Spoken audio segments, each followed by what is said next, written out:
அண்ணன் அமைச்சர் சிவசங்கருக்கு நான் சவால் விடுறேன். உங்களுக்கு துணிவுன்னு ஒன்று இருந்ததுன்னா நீங்கள் வீடு வீடுக்கு போங்க. இந்த ஊரில் உங்கள் கட்சிக்காரங்களை கூப்பிட்டு வச்சு அப்படியே ஊருக்கு நின்று பேசிட்டு போகக்கூடாது. முடிஞ்சா நீங்கள் வீடு வீடு போங்க. அப்போ தெரியும் நீங்கள் நல்லாட்சியாக கொடுத்துருக்கீங்களா இல்லையான்னு. உண்மையிலேயே நீங்கள் நல்லாட்சியாக கொடுத்தீங்கன்னா எதுக்குன்னு அண்டா கொடுக்குறீங்க? அவர் போக்குவரத்து துறை அமைச்சர் இல்லை, அண்டா அமைச்சர். அண்டா அமைச்சர் அண்ணன் சிவசங்கர் வந்துட்டு வெளிப்படையாக கொடுத்தா எலெக்ஷன் கமிஷனுக்கு ஏதாவது பதில் சொல்லணும்ல.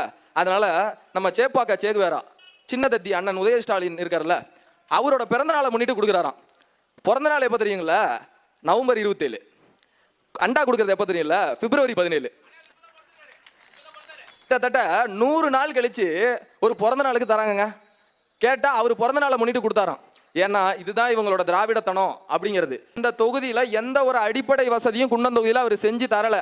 குறிப்பாக இப்போ நியூஸ் தமிழ் 24x7 ஒன்று பெரம்பலூரில் நடத்தினாங்க. அதில் நாம் தமிழர் கட்சி சார்பாக நான் போகிறேன். அதில் அமைச்சர் சிவசங்கர் அவர்கள் கலந்துக்கிறதா இருக்குது, ஏடிஎம்கே மாவட்ட செயலாளர்லாம் கலந்துக்கிறதா இருக்குது. கடைசி 6:45 நிகழ்ச்சி ஆரம்பிக்கணும். 6:45 வரைக்கும் நம்மகிட்ட சொல்கிறாங்க அமைச்சர் வந்துகிட்டு இருக்காருன்னு. நானும் இந்த விஜய் கட்சி A4 ஷீட் மாதிரி இதை தூக்கி வச்சுக்கிட்டு உட்காந்துருக்கேன். சரி அமைச்சர் வரட்டும்னு. கடைசியில் பார்த்தா அமைச்சர் வரல, பெரம்பலூர் தொகுதி எம்எல்ஏ அனுப்பிட்டார். ஏன்னா அவருக்கு தெரியும் நம்ம என்ன பண்ணி வச்சுருக்கோம், நம்ம போனால் என்ன கேட்பான், நம்ம அங்கே என்ன பதில் சொல்லாமல் திருன்னு முழிப்போம், அமைச்சராக இருந்து அசிங்கப்பட்டு வீட்டுக்கு போகணும் அப்படின்னு அவருக்கு தெரியும். இப்போ இந்த A4 ஷீட் வந்து செந்தூர ஒன்றியத்தில் உடையாங்குடிக்காடுன்னு ஒரு ஊர் இருக்குது. அந்த உடையாங்குடிக்காட்டில் இது வந்து CBSE புக்கில் வந்திருக்க ஒரு பக்கம், பேஜ் நம்பர் 179. நீங்கள் வேணால் செக் பண்ணிக்கங்க.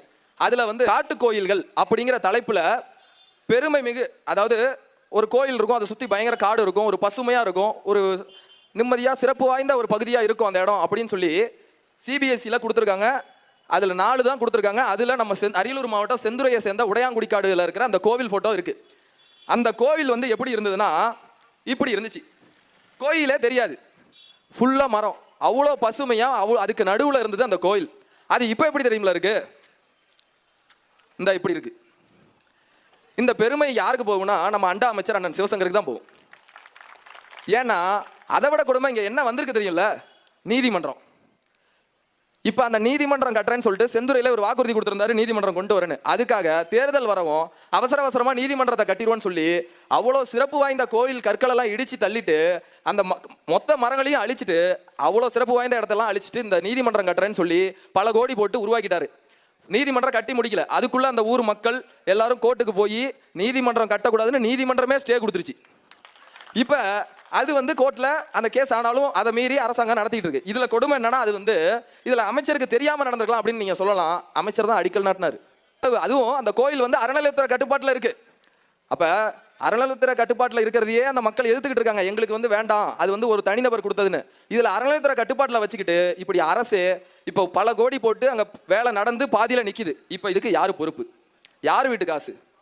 நீங்கள் அண்டா கொடுத்த காசில் அண்டா கொடுக்கறதுக்கு பதிலாக அதை கட்டியிருந்தீங்கன்னா கூட பிரச்சனை இல்லை, அது அமைச்சர் காசுன்னு போயிடலாம். நீங்கள் ஏதாவது திருடின காசில் போக்குவரத்து துறையில் ஆட்டையை போட்ட காசில் நீங்கள் நீதிமன்றம் கட்டுறேன்னு வேஸ்ட் பண்ணியிருந்தீங்கன்னா பரவாயில்ல. எங்கள் வரி பணத்தில் நீங்கள் இப்போ பல கோடியை செலவு பண்ணி அது நிறுத்தப்பட்டுருச்சு, இதுக்கு யார் பொறுப்பு? அண்டா அமைச்சர் அண்ணன் சிவசங்கர் தான் பொறுப்பு.